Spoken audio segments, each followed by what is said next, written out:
So good morning, everyone.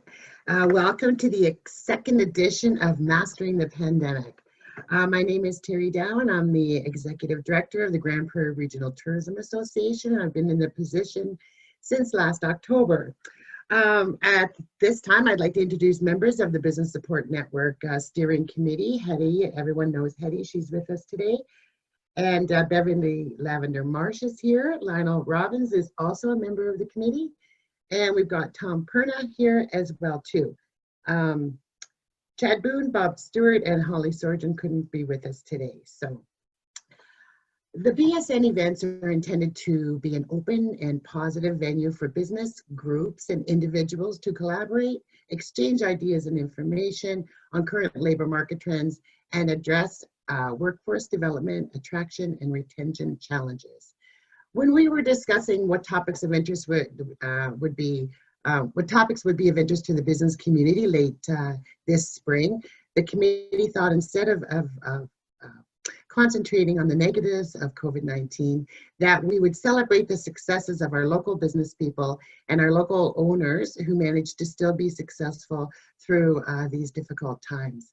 So throughout these sessions, we've gathered the top business and community leaders and critical thinkers whose words match their actions.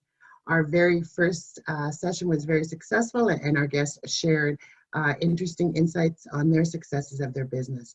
And today we're happy to bring to you some more success stories. So let's get to today's speakers. First of all, education has been transformed in Canada through COVID-19. And we have with us today Angela Logan, and we have Vanessa Sheen. Hopefully I'm pronouncing that correctly, Vanessa, who will give us insight on how the college has responded to the COVID-19 changes, course delivery, available training options, and what measures are in place to keep students, staff, and instructors safe. Just a little bit on Vanessa. She is the Interim Dean, School of Health, Wellness, and Career Studies. Vanessa is the Dean for 4 academic departments, including Business and Office Administration, Human Services, Nursing Education and Health Studies, and Physical Education and Kinesiology. I can never say that word, Vanessa. I can never say that word. Vanessa is the academic representative of the college's COVID Emergency Response and Planning Committee. And then we have Angela as well from the college. Angela Logan is the Vice President of Finance and Administration, and originally from Beaver Lodge, and is an alumni of the Grande Prairie Regional College. Angela is a dynamic and visionary leader with many years of experience in managing relationships, coaching, and mentoring staff and future leaders.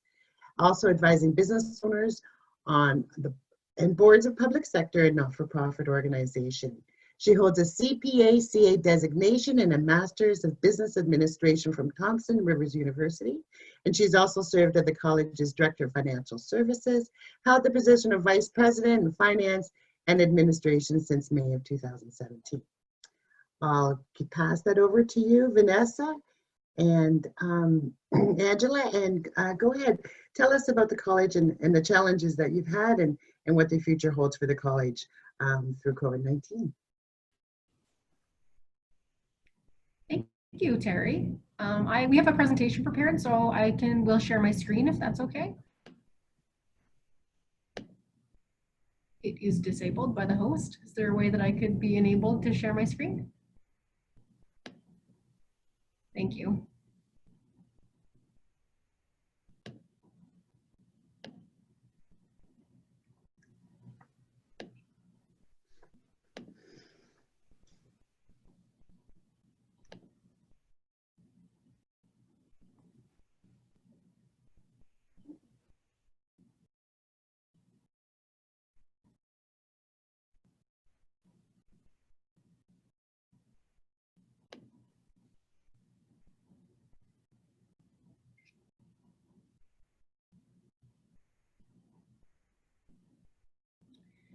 So good morning, everyone. As Terry kindly introduced us, I am Angela Logan, and I'm presenting with Vanessa Sheen, and we're going to talk about GPRC's response to the COVID situation.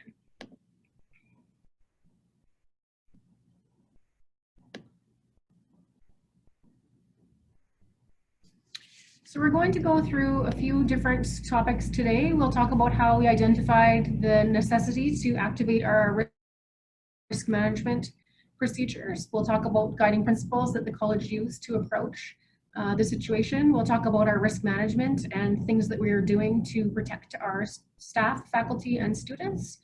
Our scenario planning, plans for fall delivery, the work that's remaining now, our top 5 learnings from the situation, and then we'll answer any questions. So on March 9th, we kind of recognized that there was a situation that required us to review our pandemic response plan. So we already had a pandemic response plan. It was a sub-plan of our emergency response plan and business continuity plan. So immediately we convened emergency response team and began daily meetings that would continue through the pandemic and are still ongoing today to discuss, respond to, and brainstorm emerging issues surrounding the pandemic. So rather than it being dealt with just by the our enterprise risk management department, it's a pan-institutional committee. So then there are a number of individuals sitting on it, our president, all of our vice presidents, our director of facilities, maintenance, and operations, our director of information technology. Vanessa is on the committee as our dean, our academic representative, with bringing all of that knowledge and the work to how we plan for continuing to deliver excellence in student experience and in academic delivery. We've got our communications department also as part of that team, and our director of human resources.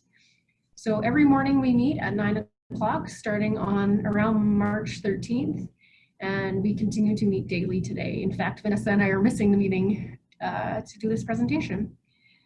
So we commenced scenario planning for possible immediate actions. On March 19th, when we began reviewing our plan, Canada reported its first death due to COVID. There were 79 cases in Canada and 7 cases in Alberta, but we could see that there was going to be an immediate need for action.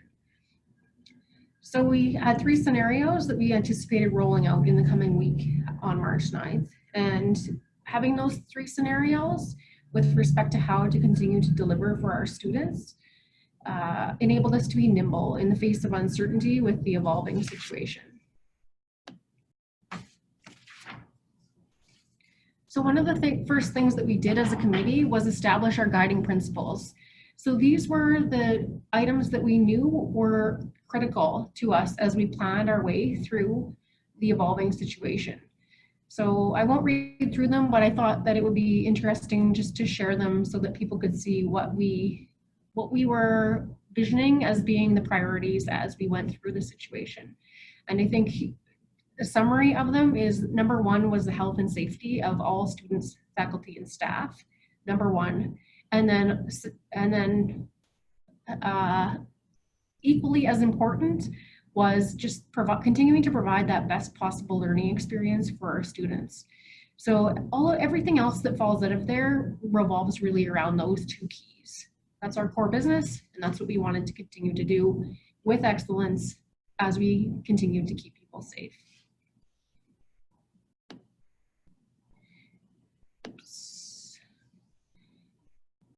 So as you all have experienced, and as you can imagine, every day the information about COVID changed between March and even today it changes.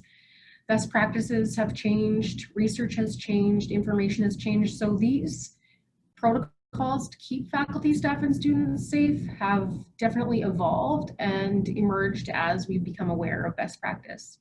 So currently, we went to a work from home protocol in the middle of March. So we were doing remote delivery and nearly all of our staff began working from home. It wasn't until August, maybe July, some of our finance staff came back on site, and August is when administration slowly started to integrate. The protocol is still, if you can work from home, you should be working from home, aside from essential services. So in preparation for people coming back on site, part of our IT department developed a screening mechanism on our app. So anyone who enters the building on a daily basis must complete the screening. and clear it with security on their way into the facility. Anyone with symptoms is tracked in a central registry and followed up with through their testing process and through their recovery. We have mandatory masking when in common spaces when physical distancing cannot be achieved. Classroom maximums and residence capacities have been adjusted to ensure physical distancing. We've made adjustments to common spaces to reduce seating. We've installed plexiglass barriers in customer service locations. Again, that work from home protocols have been in place since March, unless essential service or attendance on site is required. We have return to work protocols established and in place. We have a rapid response plan in place in the event that someone develops symptoms. We have enhanced cleaning protocols, enhanced orientation and training for staff and students to ensure they are aware and following protocols, and increased communication within the college community as it relates to development surrounding COVID-19. So I think that Vanessa is going to get into a little more depth on what that looks like from a delivery mechanism and what the fall semester is going to entail. Okay, thank you, Angie.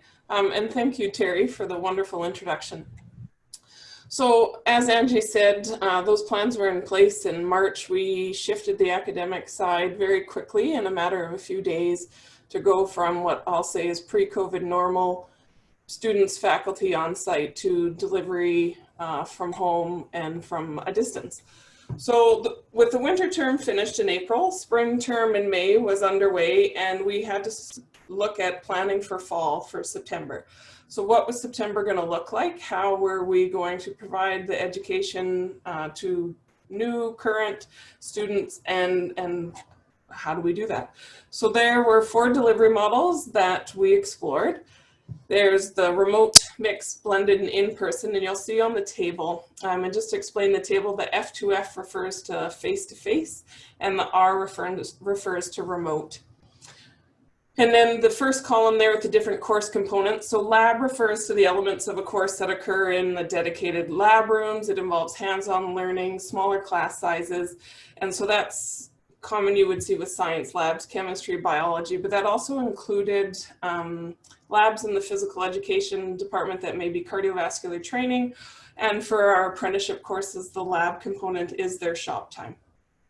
Practicum is often delivered off-site in other organizations.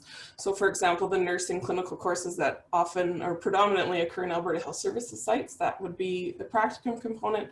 Lectures, the traditional classroom instructor with a group of students. And then the seminar component of some courses is often smaller group sizes, more student-led instructors there to help assist, offer extra assistance if needed. So we had to look at all of those different course components because as you know, a shop for an apprenticeship student is a much different experience than sitting in a classroom with 30 other students listening to a prof lecture. So for remote delivery, that refers to the courses being delivered not on campus, so through Zoom, just as we are now, and in a synchronous manner. So it's not traditional distance education where it's asynchronous, people log on when it's convenient for them. Remote refers to we maintain the same timetable schedule, everybody logs in at the certain time that it's scheduled for the week. Mixed delivery is a combination of that remote that I just spoke about and some in-person face-to-face. Blended delivery option is a combination of remote and in-person at the same time, so simultaneous. So there may be an instructor with half the students in the classroom and half at home connecting through Zoom. And then lastly, the in-person delivery is our normal pre-COVID, as I say. Next slide, please, Angie.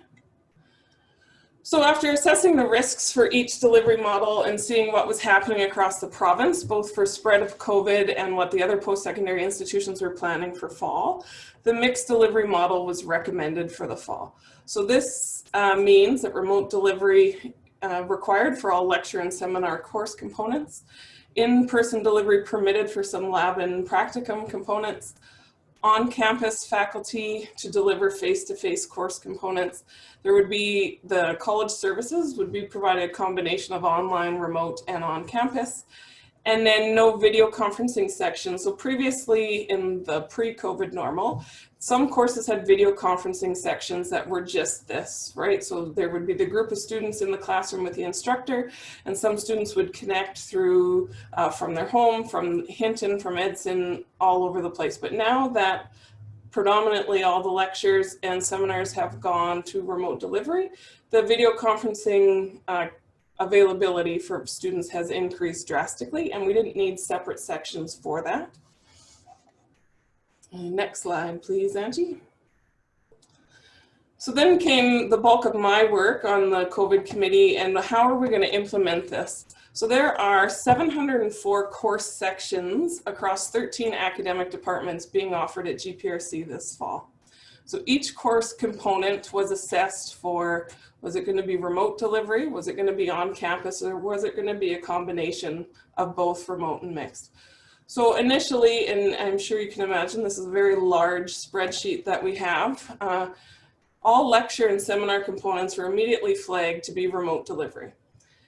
And so that left us with the practicum and the labs. However, we did send that out to all of the academic departments and all of the chair people, and we had meetings with many of them to say what can be delivered on site safely, what needs to be delivered on site, what can't be delivered on site, and how are we going to work together to do this.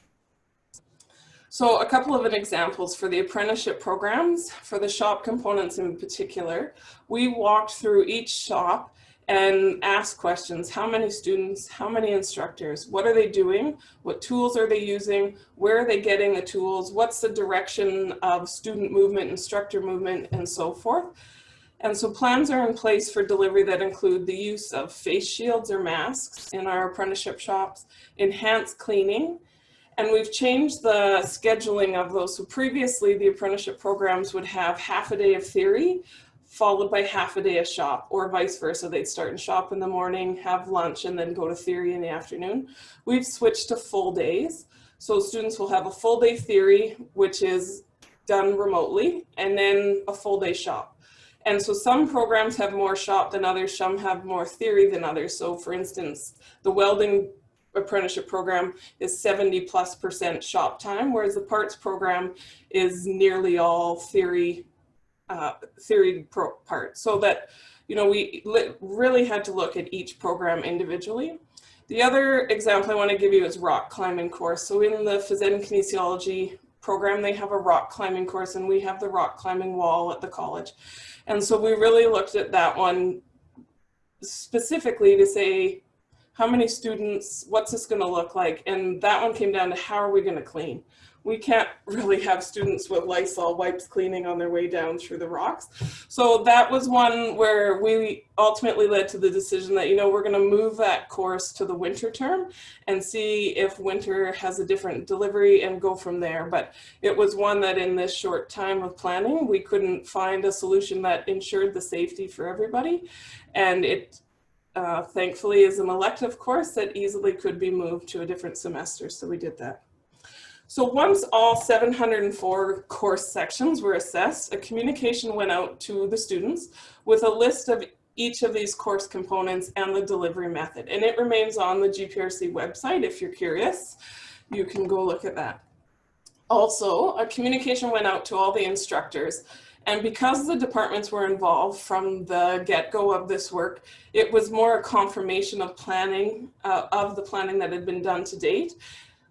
And from there, departments were asked to create their own relaunch plans. So then we said, this is the delivery method we're going with. These are the courses that'll be on site. These are the courses that'll be remote. Each department come up with a relaunch plan for what that looks like for your department. So for instance, the nursing program, as you can imagine, has some practicum components that are off-site, lab components that are on-site, and then theory components that are remote delivery.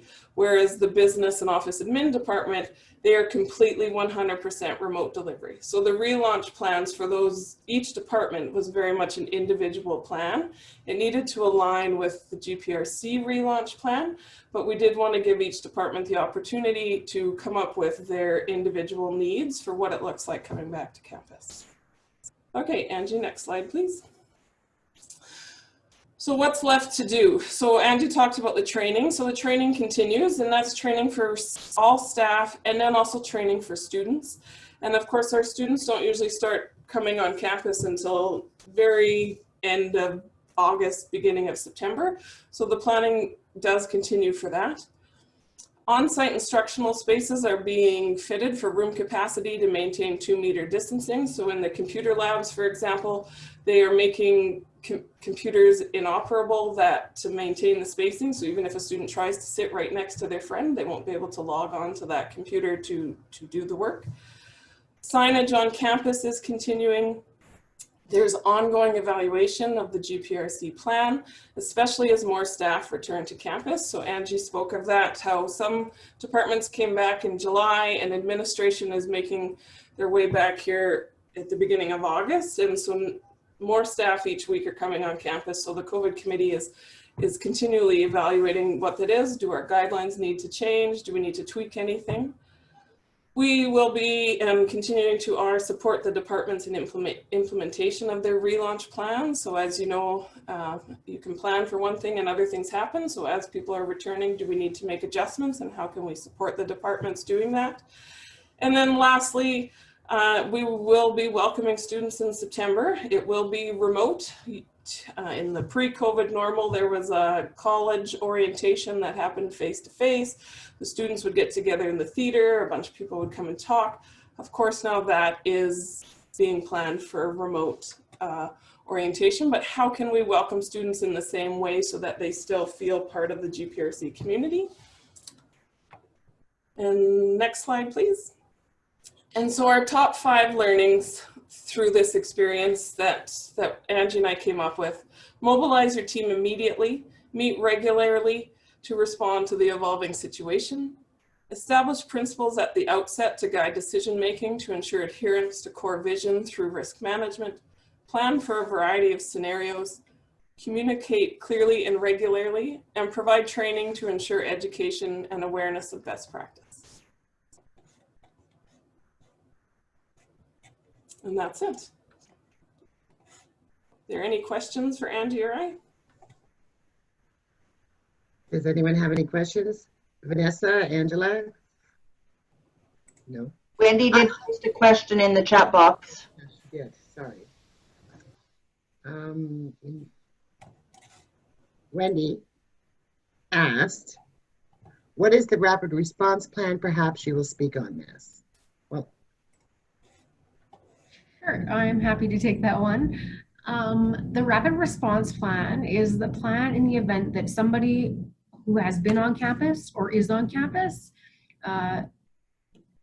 exhibits symptoms. So if there was someone who was at work today and they developed a sore throat, for example, what is our action in the event of that situation? Because of course, number one, we need to isolate so that there is no no transmission. If it is in fact COVID, we need to activate our enhanced clean protocols. We need to safely get that person off campus, and they need to go follow Alberta Health recommendations in the event of exhibiting symptoms. So contacting 811, arranging for their COVID test, etc. Additionally, it provides the framework for how we will manage the risk of potential interactions that person has had in the days leading up to their symptoms. So as you know, before symptoms are exhibited, there can be transmission between people. So we've got a mechanism for establishing the high-risk interactions that person has had to inform what the practice is for those people who have been in contact. So for example, if the person was one of our IT staff, for example, IT often is going to people's offices to help them fix their computers. So were the protocols, so despite the fact that they came in contact, were protocols followed? So were both individuals wearing masks? Was there appropriate social distancing? Was there hand washing and sanitization? Those types of things to determine what the action is for the interaction. So it's kind of revolves all around that and just what we will do and how we will treat the situation. and Angela or Vanessa, did you not say, are you not taking everyone's temperatures as they're coming? We are not, and I will let Vanessa talk to why. Building? We are not taking temperatures. You're not, okay. Okay. So if in the mechanics or in one of the labs that you have a COVID case, do you shut that lab down? So I guess it depends on what the situation is. If we have somebody who begins exhibiting symptoms while they've been working in the lab, likely that would be, we would need to assess, you know, the interactions, what type of protocols were in place, were the protocols followed, etc. So we have developed protocols so that everyone, you know, the measures should reduce the risk of transmission. But I guess the questions will have to be asked about, were they followed, and those sorts of things. So I would assume that if someone presents with symptoms in a lab, we will shut the lab down while the emergency response team and our enterprise risk management team assess the situation and determine next steps. The other question I have is if you do get cases in the college, do you go public with it like restaurants have done, or you know, the Salvation Army has done, you know, things like that? We have not. I think that would be assessed on a case-by-case basis. So for example, we do have one individual in our college community who has developed symptoms and did end up with a positive COVID test, but they had not been on campus since March. So they had been at home. They had, through Alberta Health tracing, I think that they determined that it was, they caught it, is that the right word? Either at the doctor's office or at the grocery store. So there was no interaction with college community. So in that situation, we didn't. But I think if the situation were that the person was on campus and there were, then we would have to take a different approach, and we would definitely be assessing at that point in time. One of our priorities is transparency. So I think it would just depend on if there were any chance of community transmission within our walls. Right, you're a public entity, not a private, so I don't think you have that choice, right? The other thing I will just add is that the government of Alberta does have guidelines for post-secondary institutions, and in that guidelines it does say if there's two presumptive or confirmed cases that are linked, we have to notify Alberta Health Services, like the Ministry of Health. So at that point, it becomes out of the college's control in terms of communication and actions and stuff like that. So that is also written into the rapid response plan. And we are in constant communication with Alberta Health about our protocols and what our plans are and those sorts of things. So I just have one quick question. You know, the college is a huge economic driver for the city and the region. The students come in, they rent their you know, their apartments, they buy groceries and school supplies, and with everything going on remote, are you paying attention to what kind of economic impact that's going to have on the community? Or like are your student residences aren't going to be full this year, correct? And so that spins off into the city and economic impact it has. Are you watching that? Are you going to be taking a look at that? And our residences will be open, but we will be following the government's guidelines on appropriate social distancing and measures to ensure to reduce transmission within our residence community. So while we won't be full, we will still have, we are anticipating that we will be full within our new capacities based on that, ensuring that we are doing what we can to reduce transmission. We recently had a new institutional planning and research officer start, and I would imagine that he will be assessing those sorts of things as part of his role. okay, well, thank you. Thank you, Angela. Thank you, Vanessa. That was an excellent presentation. We learned a lot, and you know what? That was a lot of work. That was a lot of work. You had a lot of 740 different courses, or 704 different courses, you know, and going one by one by one. It takes a team to do that, and then and it looks like you've got it down pat, and everyone's still learning through this process. So thank you so much for coming. It was an excellent presentation. Thank you. Thank you. Thanks. So next we have Lionel Robbins. Everyone knows Lionel, Revolution Auto Group. Just a little bit about Lionel. You know, there are times when a member of the community shows passion and leadership and innovation, and Lionel certainly is all of that and more, and just a wealth within the community. So Lionel was born and raised in Northern Alberta and part of the Peace Country business community for over 20 years. Lionel started his career in the auto industry, selling for a local dealership. His smart business skills and excellent management, that's in Lionel's bones. And because of that strength, he was offered a chance to run a Chrysler dealership in Moncton, New Brunswick. But that fresh ocean air and tons of lobster and that Eastern culture didn't measure up with Lionel, and he longed to return to the prairies. And after spending 18 months out east, he returned to Grande Prairie in 2006. With extensive car sales and dealership management, Lionel teamed up with a couple local businessmen and purchased some local auto dealerships. That partnership success began the Revolution Auto Group. But most recently, Lionel is the CAO of Renewable U Energy Inc. And Renewable U brings investors and strategic partners together to build and operate environmentally friendly green facilities that convert garbage to high-grade renewable diesel and aviation fuels. I would like to introduce Lionel Robbins. Lionel, tell us how your companies have been successful over this past 6 months, and why you do what you do, Lionel. Oh, good morning, Terry. Thank you for the intro. Hey, everyone. I think I recognize just about everybody on the phone, except for a few out of town. I didn't bring a lot of slideshows. Being on the retail side, I thought I would just kind of give a brief overview of what we did kind of from, you know, that March 15th end of the world announcements when everything was getting shut down to today, and how we've actually found some success and actually managed to grow some parts of our business through the pandemic. And I think that's kind of what we hope to bring to the table to this business support network. Is anyone on the line that's maybe struggling to find kind of their new groove. I don't want to say new normal, because that must be the most overused term of 2020. So I'll promise not to say that anymore today. But finding new ways to have normal days is kind of our slogan here at the dealerships. And with the, as you said, the renewable U refineries, we're finding some success there through the diversification plans and everybody looking to create new types of jobs. So I'll just go over a few items that we did kind of right from the very beginning. And I'm a bit of a planner. Those who know me know I have a little bit of OCD. By that I mean a lot.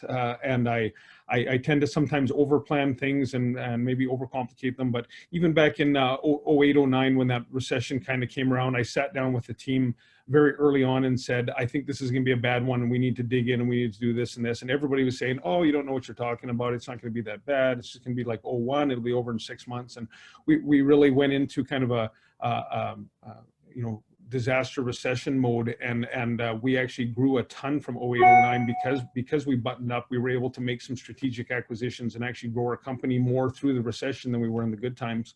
So I always say I'm better to be over prepared. So when February hit and we were seeing the news that it was coming across the seas and everything else, we sat with the staff in early March and said there's going to be some stuff coming down and we need to be prepared for it, especially coming out of a 3.5 year long oil and gas recession that we were already in, and just starting to say, hey, there's a light at the end of the tunnel. And then somebody took a big metal trap door and just closed off the end of that tunnel, and COVID came along. So we gathered up the staff even before we got into any reductions or temporary layoffs. And we said the very first thing that we put in place with everyone is we said the first order of business is positivity. We reiterated something that's in our code of conduct with our companies, which was respect and acknowledgement for all employees and all team members, whether they work in the wash bay or they're a general manager of one of our stores. They all get treated the exact same, and any disrespect or abuse of authority or power wouldn't be tolerated. We told everybody that if you're not, literally I said, if you're not prepared to be positive through this, then you will be the first person laid off. Anyone with negative thoughts, and if I hear negativity in the office, that's the first thing we're going to use as kind of our scorecard for who's home right now and who's not. I said we need positive people that are just full of energy and enthusiasm, and we'll get through this. The second thing, obviously, we had to look at when the pandemic first hit, we were almost had the misfortune of being labeled an essential / non-essential business. Half our business was parts and service, which was listed under the order as essential, and the other half was retail sales, which was non-essential. So they pretty much wanted to half close us. We had to do a little bit of a battle there on how does that look. You know, those two departments operate within the same business. How do we shutter half and not the other half? And had to do a lot of you know, they wanted us to sell vehicles from appointments from home, but have all of our back end staff in place and ready to service vehicles and keep fleets on the road and such. So we had to kind of work through that. It actually resulted in the first week or two, we actually had laid off 70% of our entire teams through our auto group, who were immediately going onto the CERB and the unemployment lines. And it was pretty tough. I mean, I kind of joked to my wife that she had to build me a black cape and hood, and kind of felt like I was wandering through the stores as the Grim Reaper. I insisted on doing all the layoffs myself. So through Zoom or whatever, I had a talk with them, explained why we were making the decision. And then fortunately, 10 or 12 days later, they announced the wage subsidies. And once we had a pretty good idea what the rules were, which is saying a lot for the government, as you know, they're big on announcements, short on details. So it took us a little while to figure out if we were going to actually qualify. Once we figured out we would likely, we immediately went from 30% of staffing to about 70%. We brought back almost over half the people we had previously laid off 2 weeks before. So that was kind of a positive thing to kind of bring them back. And we looked at our hours. Obviously, we did quite a bit of reduced hours and went to that mentality of work smarter, not harder, kind of dial everybody down to hours. And it was an interesting, and I can't speak for all the other industries that are on this conference, but it was interesting to be able to experiment in the auto business, actually working a 40-hour work week. Because in my business, basically, if the store is open, you're working. That's kind of our schedule. So if a store is open, say as ours were, 60, 65 hours a week, then you work 60 or 65 hours a week. And if you dare leave an hour early, they nickname you part-timer for the rest of your life. So that's the environment I grew up in from a young age. So all of a sudden, we had stores that were open 38 to 40 hours a week, and everyone got to actually work a normal shift. And what we found is everybody got way more productive. And I guess in the auto business, we knew that for the last 50 years, we were all working everybody to death, and there literally wasn't much opportunity to test the waters on these shorter work weeks. But if one good thing has come out of this COVID, we've learned that we can do a lot of business and be very successful, and then have the time off and the time to enjoy with our families. So even myself, I've reduced my time to a 5-day work week, which is the first time I've worked 5 days a week in 25 years. And I have a ton of positive time with my family, and I'm also being more productive when I am at work. So I think that's one lesson we'll learn from this going forward is I've told all the staff that the 5-day work week is here to stay. Even as our hours increase, we'll just get creative with split shifting everybody else and get everyone.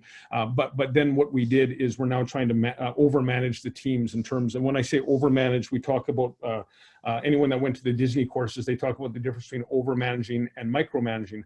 Micromanaging is standing over top of somebody and managing every little thing they do and annoying the crap out of them. Over-managing is just paying attention to the details that matter and setting people up to succeed. So we're really over-managing our teams now and saying, listen, we're going to schedule you for shorter hours. Some of our staff are even down to 30 or 32 hours. And we're going to show you how you can be all you can be in those times. And then we want you to forget we even exist when you walk out the door. But when you're here, you're here. Put the phones down, get off of the video games and everything else. We just want you to work as hard as you can. We're going to show you how we can all get through this with that.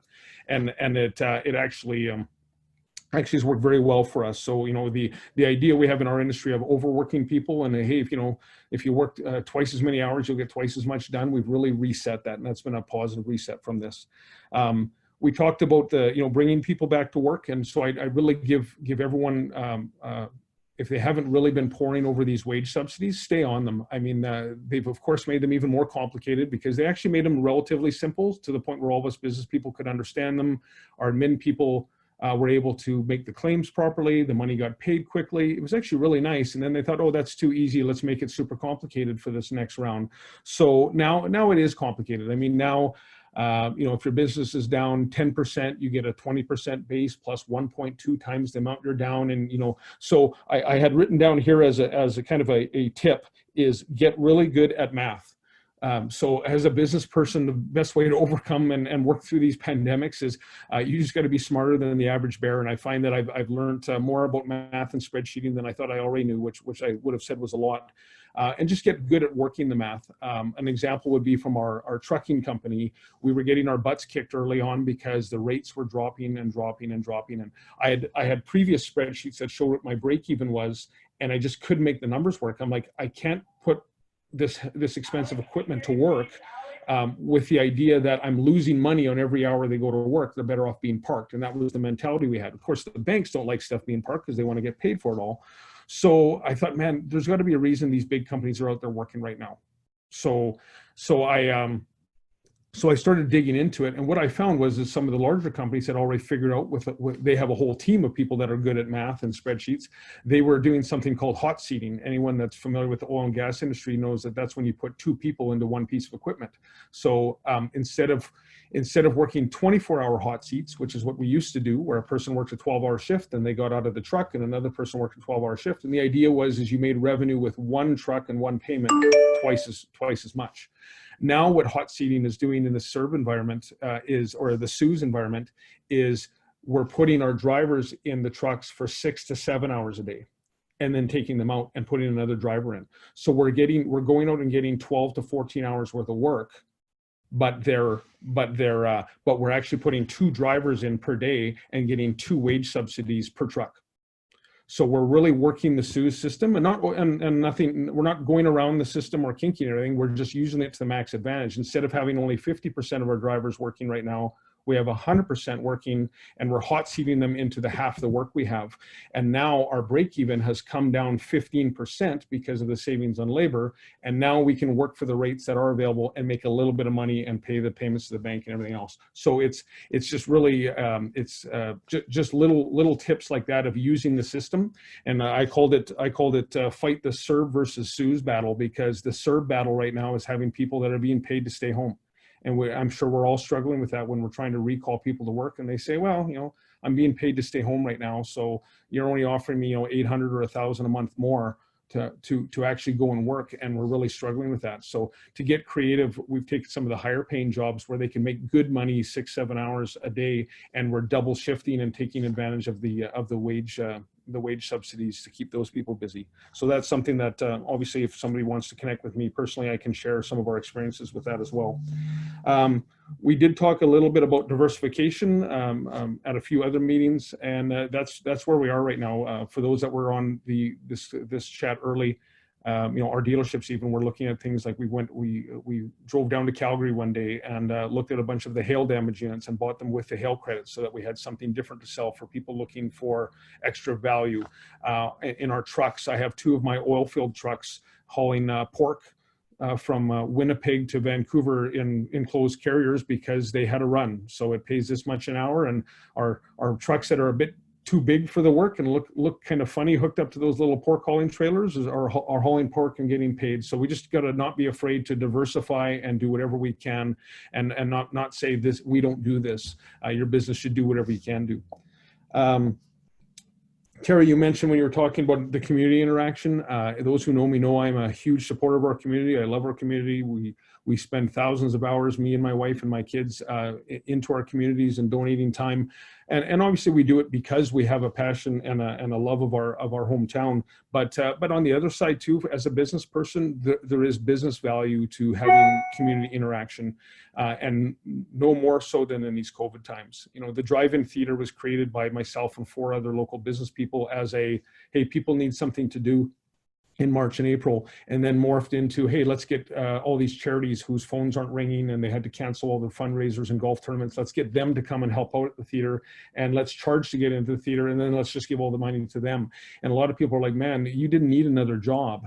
But I will guarantee that within probably 2 weeks of setting up the drive-in theater, my showrooms got busier. My phone rang more, my internet leads went up. Nobody was specifically saying, hey, you set up that drive-in theater for the charities so we're going to buy a car from you. But I don't believe in coincidences, and the fact that we got busier after that was probably a testament to, if you support the community, it will support you back. And I think that's if there's a clear message, that's another good message that's come out of COVID, is that whole support local thing is huge now. I mean, the support local is big. I mean, right now it's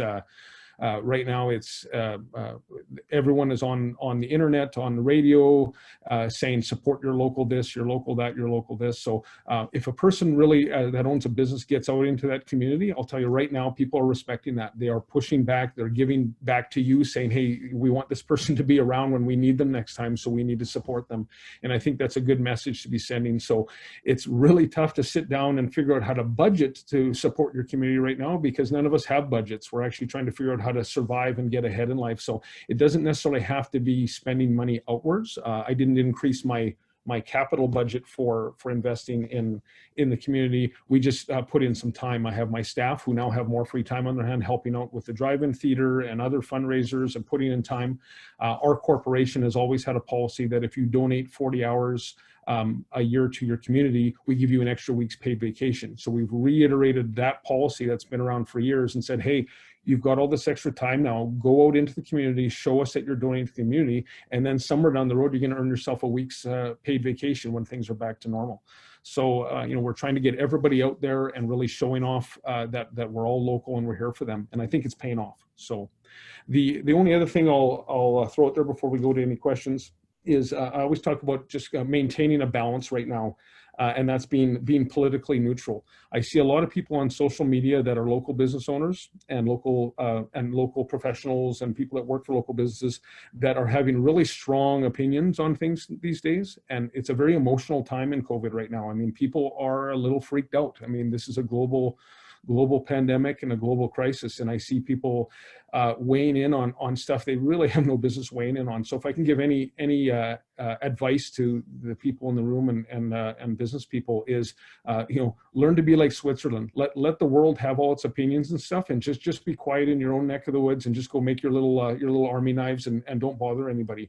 It's really critical right now to be professionally and politically neutral as a business person. Anyone who knows me knows I have strong political opinions. I helped with political parties. I sit on campaigns and boards and stuff. But in this time, you'll notice if you go on my Facebook and my other social media pages, I just talk about going kayaking at the lake with my wife and doing this and that. It's just the time right now that you don't want to be getting involved in any high emotion things. I've seen a couple businesses that have decided to make a stance on something. One of the ones that comes to mind is the current BLM movement, where they decided to say they were 100% for it or 100% against it or anything. And all of a sudden, the next 10 comments were, I'm never shopping at your business again. I think a good example of that is Boston Pizza. If you're interested in going on a Facebook page later today, go on Boston Pizza's Facebook page. John, you'll appreciate this. They decided to tell the Edmonton Eskimos, change your name or we're out. And I understand that there's all kinds of working dynamics. They decided in this COVID time to take that hard stance. And if you go on their Facebook page, it's not going well for them.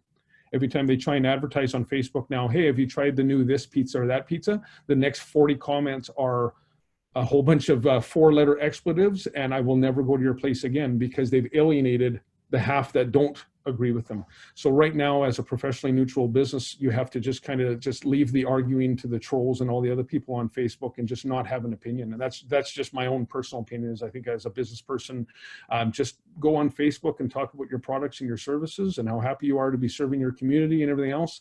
And just don't feel the need to jump on these big sites and just weigh in on these things. I think it's going to backfire on you, no matter how honest or kind your intentions were. So that's the best advice I can give in this pandemic time. There's a lot of emotions out there and a lot of really crazy people, and the trolls are winning right now. And I think it's best to just leave them be and let them battle it out over the social media pages. So other than that, I mean, we've really kind of been able to emerge from our cocoon from March. We're back to probably about 85% staffing. We've got people that are busy. I'll say last Saturday was the busiest Saturday we've had in 4 years across the board. And July was one of the best months overall our group has had in probably 3 or 4 years since the oil and gas recession had started. So we're feeling a lot of love from the community and the outpouring. Our staff are working harder and in less hours. And I think everybody's pretty focused. We're taking the opportunity to do a few upgrades and resets. You know, if there's people that we just weren't really happy with in the past, this is the time to go and find people. I called one guy back the other day. I won't mention names to protect the innocent, but I said, hey, I need you back August 1st. And he said, well, I'm moving, so I can't come back till the 17th. And I'm thinking, well, you know, are you moving to Paraguay? Like, what takes 16 days to move? Then my accountant says, well, the 17th is the next cutoff for CERB. So he just, you know, he's at home. I said, okay. So then he came into work on Saturday when, as I mentioned, we were having the busiest Saturday in years, and was sitting at one of my salesperson's desk for an hour visiting with him. And anyone who knows me well, John, you've seen me a few times. I usually say what's on my mind. I wear my heart on my sleeve. And I walked up and I said, if you don't want to work, please stay away from those that do. So get up, call Mr. Trudeau, ask him if he'll pay you for another couple of years to do nothing, and get the hell out of my showroom. And that's the attitude. Unfortunately, we have to have that attitude right now. If you don't want to work, then don't, but stay out of the way of the people that do and actually have a plan and the positivity to get going. And there was about 4 other staff standing around, and I'll tell you, they all had great days that afternoon, because they saw that and they just scattered in directions and went back to work and said, yeah, we're here, we're getting paid. I looked at the guy that he was sitting beside. I said, this poor guy is not getting paid by Mr. Trudeau to be at home right now. He has rent and obligations and his fiance's obligations, everything else. So please let him do his job, and you can go be unemployed somewhere else. And just so you know, we're actively advertising for your position. So when you come back on the 17th, when you eventually get back, be prepared to work, because you might be competing for that job. And, you know, as rude as that might sound, I don't say that to every employee, but for that bottom 10 or 15%, we're taking this opportunity that Grande Prairie hasn't had for a long, long time to say, here's a funny idea. You have to work to earn a living. And, you know, you mentioned I was in Moncton, New Brunswick for 18 months. Talk about a reset. You go work in Moncton, New Brunswick, where you sit with someone who's been at the same job for 14 years and is making $11 an hour, and I can't get them financed on a car because they only make $11 an hour. And I say, well, maybe you should go look for a better job. And they say, well, but if I quit this job, I might not find another. So I'm going to stay at this job that I've been at for 14 years and maybe ask them for a 25-cent raise. Right. And then you come to Grande Prairie, where everyone's looking across the street for an extra 25 cents an hour every day. And sorry, that was the general consensus. So I think I'm seeing a lot of this New Brunswick kind of mentality now as, man, you've got a good job, hang on to it, work hard, impress the people around you, show up. I hired a detailer this morning or yesterday to start this morning. I said, be here at 8:30, not 8:31. If you're ever late, you'll be let go. If you call in sick and I find out you're not sick, you'll be let go. I need someone to wash cars, because as of the last 2 weeks, I haven't had anybody. So I've been taking off my suit and washing cars myself. So either you show up to wash cars or I need to pay somebody else. And I said, be here at 8:30. And the little bugger showed up at 7:40 this morning with his lunch bucket in hand because he was scared. I'm sure he went home to his mom and said, I just met my new boss and he's really scary. But that's the mentality, I think, the reset you want to have when people are coming in. So I think this is finally the opportunity to tell people, hey, we got this crazy new concept. We're going to pay you an honest day's pay to do an honest day's work, but we want you to do the honest day's work now. We don't want you to just assume it's there anymore. And I think that's the message we really want to get across. So that's all I have, Terry. So maybe I'll open the floor for a minute or two for questions. And I think you're right, Lionel. It's time. It's a reset button, and not just for your industry, but for every industry. We've all had to set that reset button and see how, you know, what's going to work better in the future. And, you know, I love your enthusiasm. I love your work smarter. You are really, you know, the community is really lucky to have you, Lionel. I love the way you think, and I love the way you manage your people and you are really someone that really should be. Have you won the Businessman of the Year yet? Probably. Have you? Because if not, you should. A couple years ago, yeah. Oh. Yeah. So Lionel, I was just reading some stats on the auto industry, and it was saying that the auto sales are going to be down about 23% this year, but up 37% next year. Does that even make sense to you, or is that the way it's kind of going? 23 down, 37 up for next year? Or? Yeah, I mean, the auto industry as a whole generally it does move up because it's a simple math, right? As our population increases, there's more people with a driver's license, so hence the sales go up. So usually there is an increase. So I think what we're seeing is twofold. There's people that held off on buying, so there's going to be a pent-up demand for next year. And then the other thing we're seeing now that we're getting busier is a lot of the manufacturers had shut down for several months to make ventilators and that. So now we're going, okay, now we need some product. That are going, oh, well, we can't just flip a switch and build trucks in a week. So we're going to see this down. We're going to see a bit of a slump in available product. It's created a bit of a supply and demand problem right now for us. So that's going to be, some of the down is going to be people just holding off in that pent up demand to next year. And the other half is going to be even just being able to get the product that people want to buy. Yeah, that makes sense. That makes a lot of sense. Does anyone have any questions for Lionel? I see a couple online. So I saw Daniela said, are you hoping that since you're reducing hours for the employees, there'll be less turnover because of burnout? Absolutely. That's one of the reasons or one of the good side effects I'm hoping for. The other one will be even just less mistakes. I mean, in our business of high dollars, you know, if you're working 12-hour days, 6 days a week, and you're trying to work a car deal and you're hammering out that calculator and a decimal point moves or a 1 becomes a 0 or something like that, we can make mistakes that cost, you know, $2,000-3,000 very easily. And in our business, we've just always dealt with those. We get mad and we blow up and, you know, the finance manager made a mistake and it costs us money and blah, blah, blah. What we're seeing is we're actually making a lot less mistakes because people are rested and rejuvenated and they're fresher. So that's another good side effect. We're actually seeing a better margin on our product, and we're not writing off things because of bad mistakes. Mechanics making mistakes on repairs that then have to come back several times. So there's detailers backing new cars into light poles on the lot and causing damage and stuff. All that stuff seems to be, you know, knock on wood, seems to be diminishing. And I think that's going to be a really nice surprise for us when we see how our policy accounts and our damage accounts go down. Yeah, and that's that work-life balance, eh? So you seem to have perfected it. And I think your employees are probably really grateful for it as well too, right? Like they don't have to work those 6 days a week. So fire trucks are going by. So thank you, Lionel. Thank you very much. And that was great information. And thank you for speaking today. Yeah, no problem. Thank you. Okay.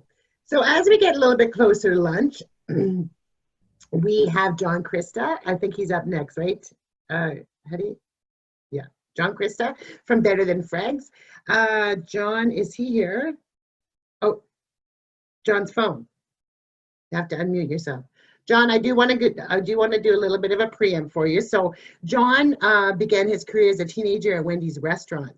That is where he got his love for food and the industry and experience as a manager. That led him to pursue a career in the hotel and catering business. In the early 1990s, John managed a Moxie's bar and grill where he took their niche to a new level by offering clients an upscale dining experience compared to their other competitors. By the late 1990s, John relocated to Grande Prairie and opened up or assisted opening up Moxie's in the city. John is now the proud owner of Better Than Friends and Better Than Friends, a unique hotspot that has become a classic Grande Prairie gem since 2006. John and his team provide great atmosphere, food, and entertainment. And boasting some of the best barbecue and catering services, thrilling fight nights, daily specials, and local and big name performers, this place is the entertainment hotspot. So tell us, John, how have you been managing to be successful through COVID-19? You know, for me, COVID was another learning curve. You know, like Lionel, I sit back and I look at all the things that we've gone through in Grande Prairie, and as a city, we've gone through a lot, from recessions up and down in oil fields, and we've all experienced it in different ways. And the restaurant business has probably taken one of the hardest hits, because everybody knows the second that the recession and everything slows down, first thing people stop doing is going to restaurants, going to bars. They'll hit the liquor store, they'll go to the grocery store, they will save money and they'll go home. You know, that being said, I mean, I love the community we're in, and if it wasn't for the support, I don't think any of us would be here, because we have more support here than I've ever seen before. You know, yesterday I noticed on social media, everybody jumped on, including me, with Bandage Paws was a good example. You know, they had a break-in, they had a theft, and I'll tell you, the city sure jumped on their bandwagon to help them, and they've raised, I think they're over $10,000 now, which is so good for a local business, and it just speaks volumes of how much everyone cares here. So For me, it was a little different because the last few years, as Wendy will tell you, with road construction, the recessions and everything, it's been a tough go already. So I've learned firsthand that if you can't, maximize your sales, minimize your costs, control your, everything in your building, you're not going to be successful as a restaurant to begin with. So we faced those challenges, the construction and everything else. And, I was joking with my wife saying, well, it can't get any worse now. We got through that. The roads are good. Everything's good. We're back to normal. And then boom, it happens. I'm watching TV in the first week of March, like all of us, and I start hearing the COVID things earlier in the year, but then all of a sudden the leagues start folding, and I'm like, oh no. And I mean, the second I saw the NBA shut down, the NHL shut down, I started to get scared because I knew it was coming our way, and we had some really good concerts planned, which scared me even more because, as you book a concert, even with Revolution, anything, you put down a deposit that's non-refundable, you sell tickets, you have everything ready to go. And as we approached March 14th, which was my one big concert, was the Real Mackenzies right prior to St. Patty's Day. So it was our party. So, I mean, to add injury to insult, I did a massive beer order, liquor order coming up to that event. And we got I think we got a call that day of the ALGC, the liquor board, saying you can only have 200 people now, which was tough for us because our occupancy is 370. And thank goodness we had only sold about, I would say, 240 tickets. So I was praying we wouldn't have a few people show. Sorry here, I think let me know if you guys can still hear me or see me.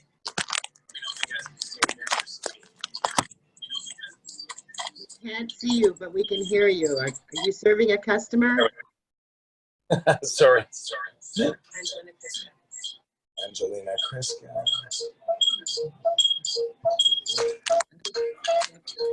Angelina, you have to walk away. Here we go. Are we back? You are, yeah. You're back, John. You're back. Yeah. I'm back. Okay.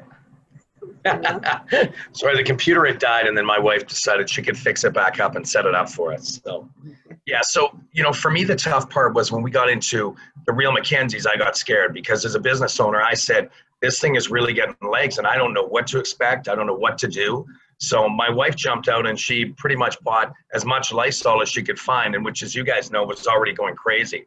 So that night, we put in protocols where as people were walking in, they were hand sanitizing. All our rails were done constantly. Our tables were done. We tried really hard to watch the dance floor, which, as you know, with a concert, it's pretty tough because everybody got together. So we made it through that night, and I went home that night, and I got worried because I said, I don't know what's going to happen the next 3 days. And St. Patty's Day is coming, and as a bar, that's one of your busiest days of the year.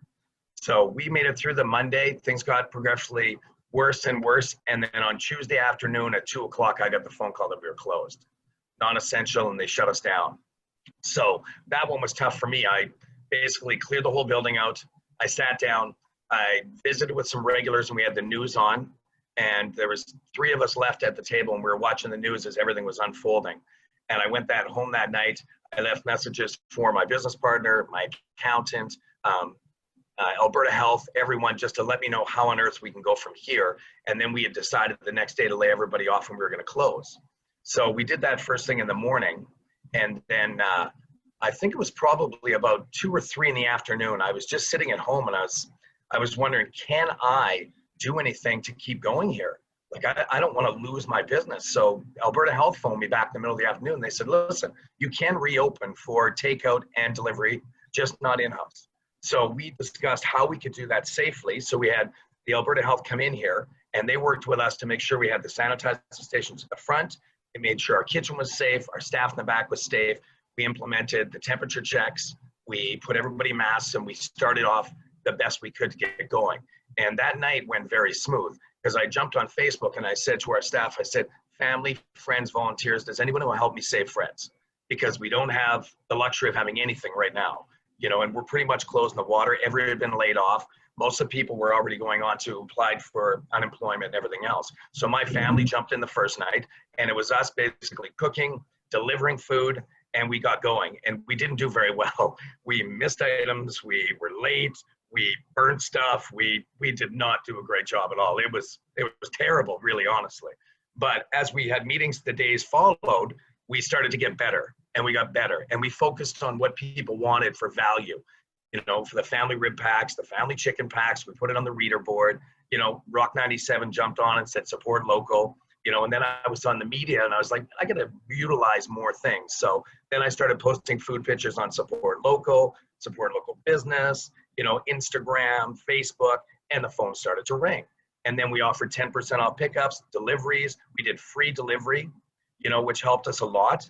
And yeah, the city just came forward. And for the next month, you know, we learned so much about ourselves in the business. Like, you know, I stopped the one day, looked around and said, I'm going to shut off our rooftop units. So I shut off all the gas and electricity because I was the only one up front answering phones. So I just threw on a sweater. Wasn't minus 50 or anything, but we did have some snow. You know, we shut off all the bathrooms and all the water everywhere that we weren't using. And we just focused on that. We canceled our satellite subscriptions, you know, and just watched movies. So it was pretty much movie night every night in Fred's when you'd come pick up food. We'd have people social distance stop watching part of a movie for an extra 10 minutes when they picked up food. I haven't seen this in forever, you know, so that was kind of fun of it all. And the best part for me was that we saved Fred's because, you know, even doing a quarter of the sales in that month, it got us through to the next month. You know, it paid the basic bills and then we got to the next month. And all the staff loved it because they didn't have to come in if they didn't want to. No one that didn't feel safe. Everybody was happy with the way things were going. You know, they all got dinner. I'd buy them a drink, you know, and I said, we get through all this, I'll bank hours and you'll be the first ones to go on holidays on me.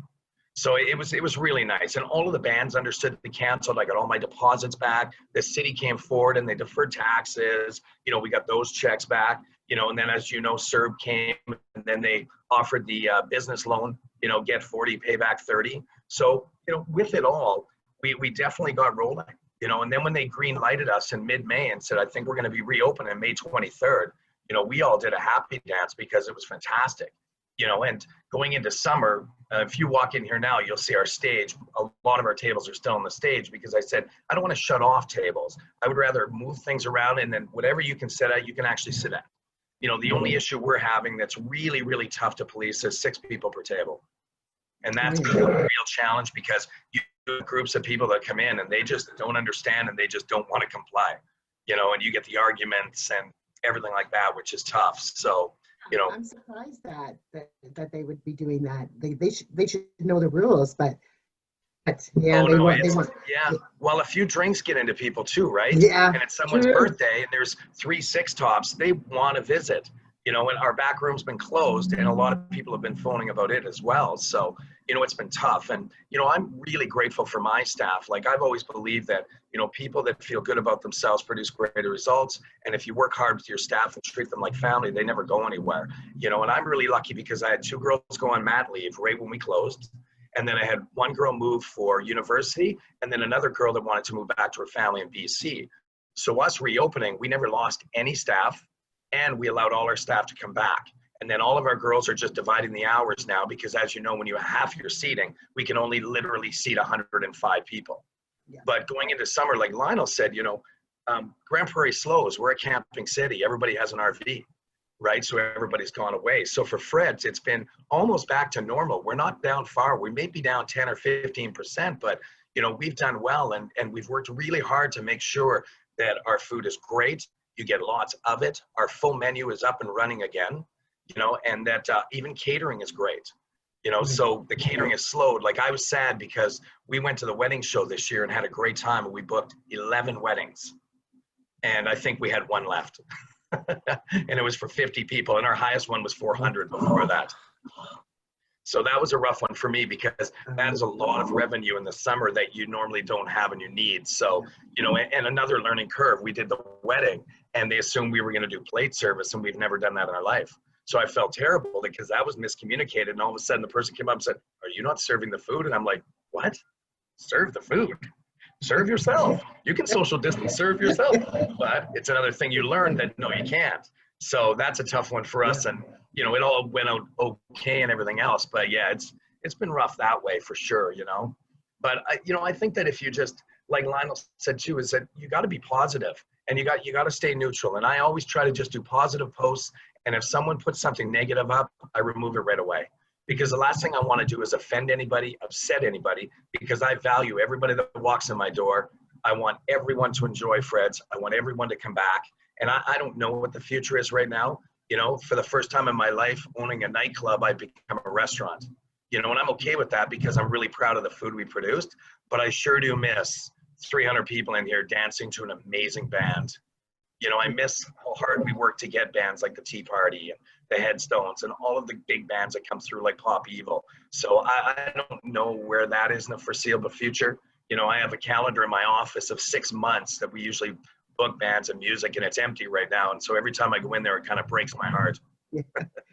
Well, hopefully we'll come back. And you know what, you're right too, John. Like, not only your business brand, but your own personal brand, social media, you got to be watching it.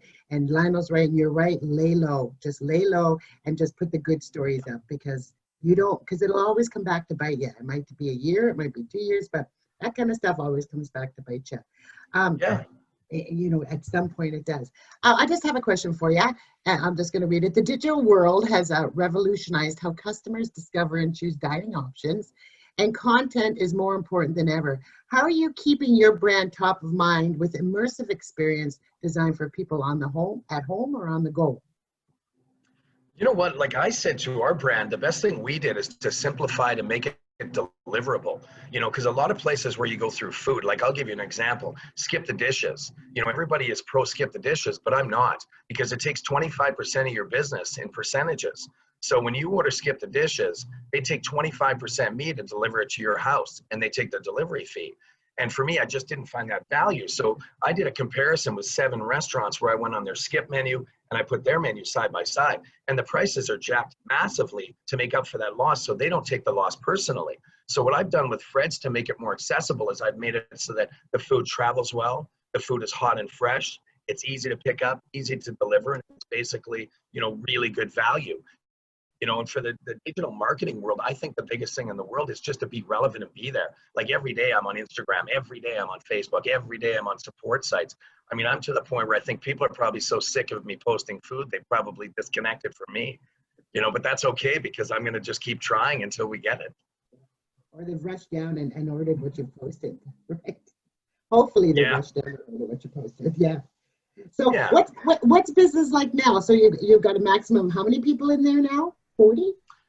Probably about I think we can actually seat about 110, and we don't allow standing room, obviously, you know, and they don't allow anybody to come up to the bar and order a drink at the bar, but you can sit at the bar. And then if you're not together, we pull stools and social distance you know, so we've tried really hard that way, but it is a strange new world, I'll tell you, you know, and I haven't seen the mandatory mask come through yet or anything else. So I'm kind of grateful we're not to that point yet, because that's going to be another hurdle that you're going to have 2 opposing sides just exploding. So we'll have to wait and see where we come from here. I'm just hoping and positive that Grande Prairie's numbers stay low, and that we are in our own bubble, like Lionel says, and that we do our own work, we do well together, and things keep moving along. Yeah, absolutely. Well, it seems like you got it. You know, you're working through it, John, and you're being successful, and you're coming up with a whole bunch of different options to make your business thrive through this. Does anyone have any other questions for John? What's the lunch special today, John? You know, I think today we're doing the Texas Twinkie grilled cheese. So it's a jalapeno pepper stuffed with brisket, cream cheese, wrapped in bacon, smoked, and made into a grilled cheese sandwich. There. We'll all be there for lunch. You've got to be kidding me. Perfect. I'll see you guys soon. And anyone who attended this meeting gets 10% off or something like that. So that sounds delicious, John. Does anyone have any questions? Yeah, I'll just say a comment. I've known John for a couple of years now. And I think, you know, what Lionel said about loyalty and shopping local, being around local community is huge here in this pocket in Grande Prairie, because we're too far away from everybody else, right? So I think the pride factor comes in, that you support your community. But with saying that, John had to do his part prior to all this too.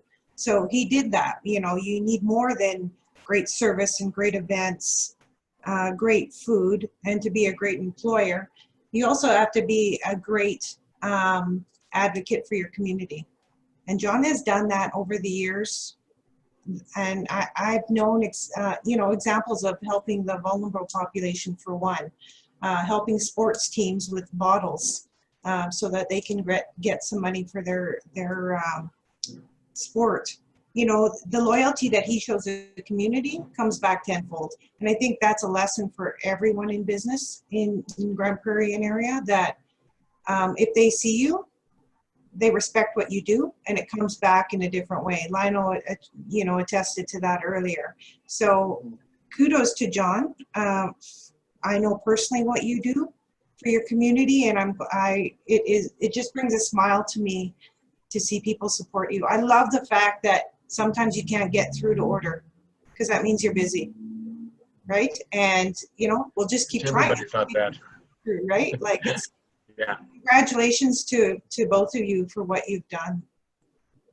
Well, you know what else it addresses to me, though, is if you talk about it even with Lionel as well, and he'll address this, if you're not the face of your business, who is? If you're not working as hard as your staff, who is? You know, like, none of my staff will ever complain when they're tired, because they'll look and say, yeah, you've been here since 6 a.m. and it's 12 p.m. at night, so I can't complain. I've been here 3 hours. You know, and the other thing that my wife just pointed out that was great about, you know, when we went out to delivery is we took food to families that can't come to Fred's because they have underage kids. So all of a sudden, now that we're reopened, we have a whole new market of people that love our food that order delivery once, twice, 3, 5 times a week. And that to me is the best part. And you'll see people phone me and say, John, I need that family rib pack. Got the kids, can't come in, but I love that food. And it just tickles me. It makes me laugh, because I'm just like, this is perfect. This is what I wanted to happen. So But you yeah, see it's great. there, you see the key, John? They're saying John. You know, they're using your name because you're the face of the business, right? Absolutely. Yeah. That's the key. Yeah, and it isn't always happy stuff. Lionel will tell you that. People will phone you and they want to talk to you and you only. And they got a problem. They got a beef. They'll yell at you in a grocery store. My food didn't get there on time. That's the challenges of being an entrepreneur and running your own business. Absolutely. And I wouldn't trade it for the world. I couldn't work for somebody else. Yeah, I know. And I really like it. That's one of the things that, you know, a good leader always shows, you know, you never ask your staff to do something that you wouldn't do yourself. You know, No. whether it's cleaning the washrooms, whether it's wiping off a counter, if they see you doing it and they see you working hard and setting that example for them, they're more than happy to do it, John. So good. And congratulations. And like I said, we're going to be coming for lunch. So thank you. Unless anyone has any questions or comments for John. Nope. Okay. Well, thank you, John. That was wonderful. Take care, you guys. Thanks. You too. You too. So I think we have Jason Patrone on here. Is it Patroni? I'm from Niagara, Jason. We're all Italian there. How do you pronounce that last name? Is it Italian? I'm just unmuting myself here. Just one moment. There we go. It's Patrone. You can hear me fine? Yeah. Okay, awesome. Yeah, it is Patrone. Just drop the E, basically. I'm probably mispronouncing it, but that's the way I was raised with it. So we'll go with that. Is that Italian? It is so, yeah. I thought so, okay. And I can't get into where we came from, but somewhere around the boot. Oh, okay. Oh, the bad part. Yeah. The south. Yeah. So just before Jason starts, I'm sorry, Jason, I don't have a bio on you, but I do have a little bit of information about Mad Hatters, and I'll just lead in with that, and then you can pick it up from there. Is that okay? Thank you. Okay, great. So Mad Hatters opened in 2002 and wanted to shake up the Grande Prairie lounge scene with a fresh, unique, and exciting feel from the moment you walk in. And years later, they've established themselves as one of GP's premier lounges and nightclubs, expanding into fine wines, which is that Italian part, and high-quality lunch and dinner menu options. Their dishes use products from local farmers, from 4-H beef, free-range chicken, turkey, and hash-cat berries. So at this time, Jason, let us know how you've been successful and Mad Hatters has been successful through these difficult times. Well, it kind of a similar story to John and Lionel, a combination of the two a little bit. We basically mimicked everything that John had said in terms of when we had to close down and all the warning signs that we had. We followed basically the same thing. Actually, my partner Derek and I, we were in close contact actually with John and a few other local owners in town to see if anyone had an inside scoop that we were missing or vice versa. A little bit different approach we ended up taking, though, when we did close down, and maybe it was a little bit more extreme, was, you know, we really buttoned down the hatches, exactly like what John did. We got a hold of all of our local producers, all of our vendors. We did up a letter. We sent everything out, signed by the ownership, saying, we understand right now, obviously there's payables to be paid, you know, net 30. We're in a situation that no one can see the end. We don't understand what's going on. We're going to do whatever we can to keep in contact with you and, you know, get through this together. What we ended up doing is a little different than John. Like I say, we maybe hit a little bit more of an emergency button, is we didn't go the route of to go and with the food. And the reason why we chose not to do that at the time is we really didn't know how much effort and time we were going to put into something that we thought was going to end today. You know, in saying that, can people touch to-go containers? Can we touch to-go containers? Can we really even have anyone here? And will Derek and I be able to work enough to keep up with the demand, if there is even a demand? So what we ended up doing is we developed food programs for our staff that we had, same thing as John, had to let go. So we put together all of our perishable food items in bundles and packages, and as our staff came in and we helped them out with EI, we shipped them away with that. In turn, a lot of our, as much product as we could, we froze. And like I said, kind of with that emergency thing, we went a little overboard because we thought, is this going to be the food that we are going to need for our families in the future, as well as our staff? Can we open up the, you know, our business to a, you know, to a grocery store virtually for our staff? What's this going to look like? So we sat on that for some time until, I guess, the dust settled a little bit and we got to see, you know, the takeout, people are going with takeout, people are at home, that sort of thing. And we just slowly, gradually opened our business up based on the inventories that we had left from before closing that were still good. So that took off right away for us. It worked out really well. Same kind of thing as John, you know, worked with staffing saying, hey, please come in to help us. This is what we're going to be able to do for you in the future. This is, you know, what we can do for you now. And most of our staff that came in, they were just happy to get out of the house, to be honest. So that worked out really well. Again, same as John, you know, identical story. I think it's pretty much the same with most restaurants. Once we got cleared to open, we opened immediately. Everybody was ready to go. Actually, we were in contact with John the day of. What do you hear anything from health regulations that's different than what we hear? And I think we were all good to go. Opened up with a little bit of a bang, which was great. You know, it was a little bit hard to control people with alcohol, distancing. Everybody was gung-ho, and the people that did come out and were very supportive are the ones that were very relaxed about the rules and laws. So, you know, they're separate group as it is. So in saying that, we, you know, navigated through that. Now, one of our biggest things that we kind of took out of the COVID, other than employee relations and the hurdle mainly with employees and getting people back and restructuring policies and procedures. I think that's pretty much small business in general through this whole thing. But we tried to implement a new program for our business. So what the program is it's an actual, what we decided to do is we wanted to take our local producers. So we've got a mandate on our chef as well as our ownership here that we try to keep a certain percentage of our food purchases from local providers. So it's a large part of our chef's job to source out products, not only to just create menu items, but also to figure out what items and where she can get them locally. So what we've decided to do is we've decided to bridge the gap between our producers and our customers. So what we've wanted to do is we want to create an online portal, online market that allows our consumer to go on and buy the products that we buy. So virtually, we started out with finished product, just like John did, just a takeout basically, and start out that way, figure out the payment systems, the new software system that we had to purchase, as well as the systems in-house and how we were going to execute that on a timely manner with pickup and all those sorts of things. We still have those bumps in the road. So we're still sorting through those. We actually haven't implemented our marketing program yet, just because we aren't quite satisfied with, like John had said when he had his family in there giving her, same kind of thing where we're at right now with that. We're kind of trying to iron out the bumps in the road and, you know, mitigate most of our problems before we get too much out there and people get a bad taste in their mouth about our new product.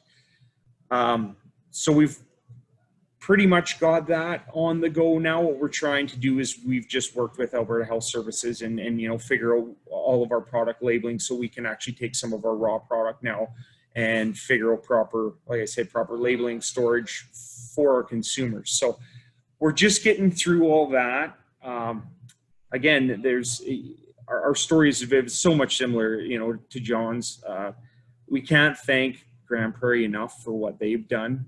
Again, we did have some major bumps in the road here with reopening and then with this new online market, and we have never had more positive criticism, but criticism, which is great because it's really expedited us to a new level as fast as we can go.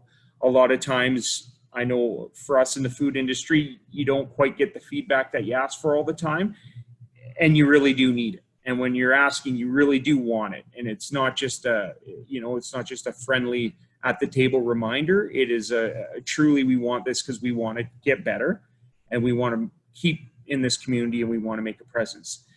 So I guess in saying that, that's pretty much the short end of it for us. We're really looking forward to getting this market online. We're just finalizing our marketing strategy. So we hope, you know, we're on Derek, our social media guy. He's beats down the same as John, Instagram, day and night for us, our Facebook. So we're going to have even a larger presence coming soon with a even better strategy than we've ever had before, because we've had time to put it together over the last few months. And we look forward to, like I say, hopefully being able to provide all these great products that we have from local Hutterites and meat cutters and butchers and all those sorts of things, and get them into everybody's hands for the winter mainly. That's really unusual for a restaurant to kind of take that step into selling their products as well too. So for instance, you would have the hash cap berries, your beef. What else would be available? Yeah, exactly. So what we started to do, because you're exactly right. It's, you know, we've got our raw products. For example, we'll just take our 6-ounce chicken breast from the local Ridge Valley Hutterite community. So that was it. You know, it's like, okay, well, you can get chicken, you know, in most places. But what we've done is we've also, when you buy the product, then you get all the things that we have in our restaurant that make our items unique. So you can add our spices, and you can add, you know, you can add our unique Mad Mustards and things like that along the way. So it has kept the Mad Hatter's twist. It's not just an online grocery store. It is, you know, it's our brand and it's still our restaurant, but yet it's trying to adapt to those people that are at home and, you know, A, maybe don't want to come out, or, you know, B, yeah, just can't come out yet. So does it come with a recipe card as well? We have a frozen meat box that we have, you know, different products in there. And then we do have recipes on how to cook them and some suggestions. Yeah. The stuff that we do, we're not hiding anything by any means. So yeah, no, it's not. And nor is anyone else in the food industry. So, I mean, if you want to figure out how to cook something, it's about 3 key strikes away from your knowledge. Yeah. So we're here to help you along the way. We don't think we need to get people into Mad Hatters inside of our building just, you know, to taste our unique hamburger. I think we can put it onto your plate at home the way you want to. You know, one of the things as well, when I first got into this industry, when you went out into restaurants and you went out into bars, you know, the TVs were, holy cow, they're 52-inch flat screens, or they're this and they're that, the sound systems and all these unique things. I don't think we could have the money ever to keep up to the way people's houses are nowadays, and the way that people, you know, build their patios, and the way that people have phenomenal living rooms and all these sorts of things. So, you know, we've decided that, yeah, we want people to come down here and socialize with each other and build a community. Definitely. We never want to get away with that. That's why we got in business for the first place. But we do understand, especially now that people have really put time and effort into making their home a place where they might have to spend more time than they ever thought. So we've, again, tried to wedge our way into that, and we're not scared to share our recipes and our products. It's, I think, the way we're going to have to keep our heads afloat in the future. Excellent. I have a question for you. I'll just read it. There's a growing momentum to support local restaurants. As we navigate new waters after months of social distancing, restaurants will play a central role in reconnecting communities as people return to celebrate everyday life over meals. How are you anticipating the return of these types of celebrations? Well, I think a little step before that, one of the avenues that we're trying to work on with, you know, getting people more comfortable with our business and getting more people out is not only the word of the mouth that people have come in here, but it's being able to gather database through this online market to reach out to people to let them know what we're doing on a regular basis, so that as, you know, hopefully in the future things do relax and people do get more comfortable, and especially more comfortable with what we're doing, we can communicate that to them without them actually coming in to the building. I mean, ideally we want people coming in. That's part of the online market, is people coming in down here to pick things up and hopefully having a coffee or a drink or a hamburger while they wait and pick up their product. So again, yeah, just trying to communicate with people as best possible without them actually being down here. As we get bigger and you know, hopefully these rules get a little bit more lax, you know, to be honest, I don't really have a good answer to that question in terms of how we're going to completely bridge that gap with people in here. I think our biggest thing is just to let people know what we're doing in here with possibly not being in here. Right. So if that makes any sense. It does. And you know, and as we continue moving forward, you know, everyone will figure out their own way of doing it right. So 2 different restaurants, both serving the community, but both being successful and thinking outside of the box on how to keep this community together. And again, shopping local is huge, and I think you're really getting the support. And maybe it's because we're such a small community that it's really worked well for the local businesses. Does anyone have any more questions for Jason? No. Oh, wait a minute, John, you got to turn on your mic. There we go. Sorry, I think Jay's doing a great job. I think that's very important to think outside of the box and do different things, especially in a time like right now. I mean, we have no idea what's going to happen tomorrow. All we want to do is still be standing, you know? So yeah, I think that's great, Jay. I think you're on the right track for sure as well. And I look forward to seeing you soon. Yeah, no, thanks, John. I know it was, I don't even remember, it feels like it was 6 months ago, but obviously it wasn't. That we came down and we sat around and had a drink together and kind of talked about what the future would look like. And it's awesome to see both of us here today and, you know, hopefully going down some sort of a path. And yeah, I know we're all we talked about was, you know, being proud supporters of the community, because there's some great supporters of us. You know, they're in here as much as they can be within budgets, and no, we can't thank everyone enough. Sorry, and you as well, John. Yeah, good luck with everything. Thanks, buddy. Thank you, everyone. Wow, what a great set of guest speakers that we had today. Everyone was, you know, just giving their spin on how they've done and what they do to work through the COVID-19. And again, you know, really proud to be living in Grande Prairie. And like I said, I was new, and I just love all the community spirit, and you're all doing a wonderful job. So at this time, and again, thank you all to all of our guest speakers. I'm going to turn it back over to Hetty, and Hetty will give details on the next meeting. So we do have an event coming up on Eventbrite, just a round table where our businesses get together to discuss trends and issues that they're seeing, ask for help from other businesses. My whole goal is that we can create a business support community where we can rely on each other to get through the tough times, and no better time than during a global pandemic. So watch for that on the Eventbrite page, please. And thank you, everybody, for presenting. Those were such awesome. They were great. They were fabulous. Yeah. So thank you, everyone. Thank you very much. And go on and have a great day of business activity. And we'll be down to John and Jason. So Jason, I'm going to order some of that chicken with the recipe. And John, I'm coming for that grilled cheese sandwich. So thank you very much, everyone, and have a wonderful rest of your day. Bye-bye.